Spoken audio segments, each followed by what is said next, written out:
জাতীয় নাগরিক পার্টির মুখ্য সংগঠক হাসনাত আব্দুল্লাহর গাড়িতে হামলার ঘটনায় মামলার প্রস্তুতি চলছে।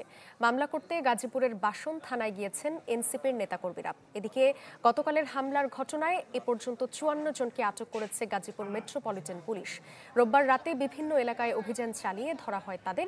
গাজীপুরের অতিরিক্ত উপকমিশনার রবিউল ইসলাম জানান, হাসনাত আব্দুল্লাহর উপর হামলার পরপরই জড়িতদের শনাক্তে অভিযানে নামেন তারা।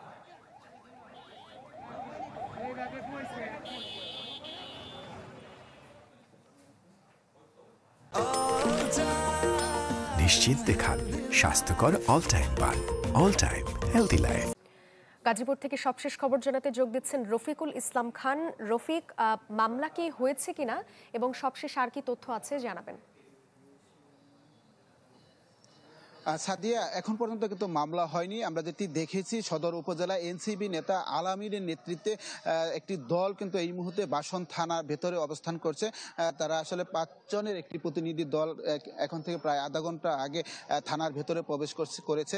এই মুহূর্তে কিন্তু ওসির সাথে তারা বৈঠক করছে। আসলে কারা এই মামলাতে আসামি হবেন সেই বিষয়টি নিয়ে কিন্তু আলোচনা হচ্ছে। আপনি জানেন, গতকাল সন্ধ্যায় গাজীপুরের চৌরাস্তা এনসিবির মুখ্য সমন্বয়ক হাসনাত আব্দুল্লাহর উপর যে হামলা হয়, সেই হামলার প্রেক্ষিতে গতকাল রাতভর গাজীপুর মেট্রোপলিটন পুলিশ মহানগরী এলাকাতে অভিযান চালিয়ে ৫৪ জনকে আটক করেছে এবং তাদেরকে কিন্তু যে মামলা হবে সেই মামলায় গ্রেপ্তার দেখিয়ে পরে আদালতে প্রেরণ করা হবে সেটি আমাদেরকে জানিয়েছে। যেহেতু এখন পর্যন্ত মামলা হয়নি, এই কারণে যারা আটক হয়েছে তাদেরকে কিন্তু থানাতে রাখা হয়েছে। আর যে মহানগরে ৮টি থানা রয়েছে, সেই সমস্ত থানাগুলোতেই মূলত এখনও সেই আসামিরা রয়েছে। তো মামলা হওয়ার পরে কিন্তু আমরা বাদীর সাথে কথা বলবো, তাছাড়া পুলিশের সাথে কথা বলবো। এই বিষয়ে কিন্তু পুলিশ আনুষ্ঠানিকভাবে এখন পর্যন্ত কোনো বক্তব্য দেয়নি। তাছাড়া মামলার বাদী যখন মামলা করে বের হবে তখন কিন্তু তার সাথে আমরা কথা বলবো, আসলে কারা আসামি হয়েছে, এর মধ্যে প্রধান আসামিকে অথবা কারা এই হামলার সাথে জড়িত ছিল, এই সমস্ত বিষয় কিন্তু পরে আমাদেরকে নিশ্চিতভাবে জানাবে, সেটি আমাদেরকে জানিয়েছে পুলিশ। তো এখন পর্যন্ত আসলে মামলা করার জন্য এনসিবি নেতারা মহানগরের যে বাসন থানা রয়েছে সেই থানার ভেতরে অবস্থান করছে, আর গণমাধ্যম কর্মীরা কিন্তু থানার বাহিরে রয়েছে।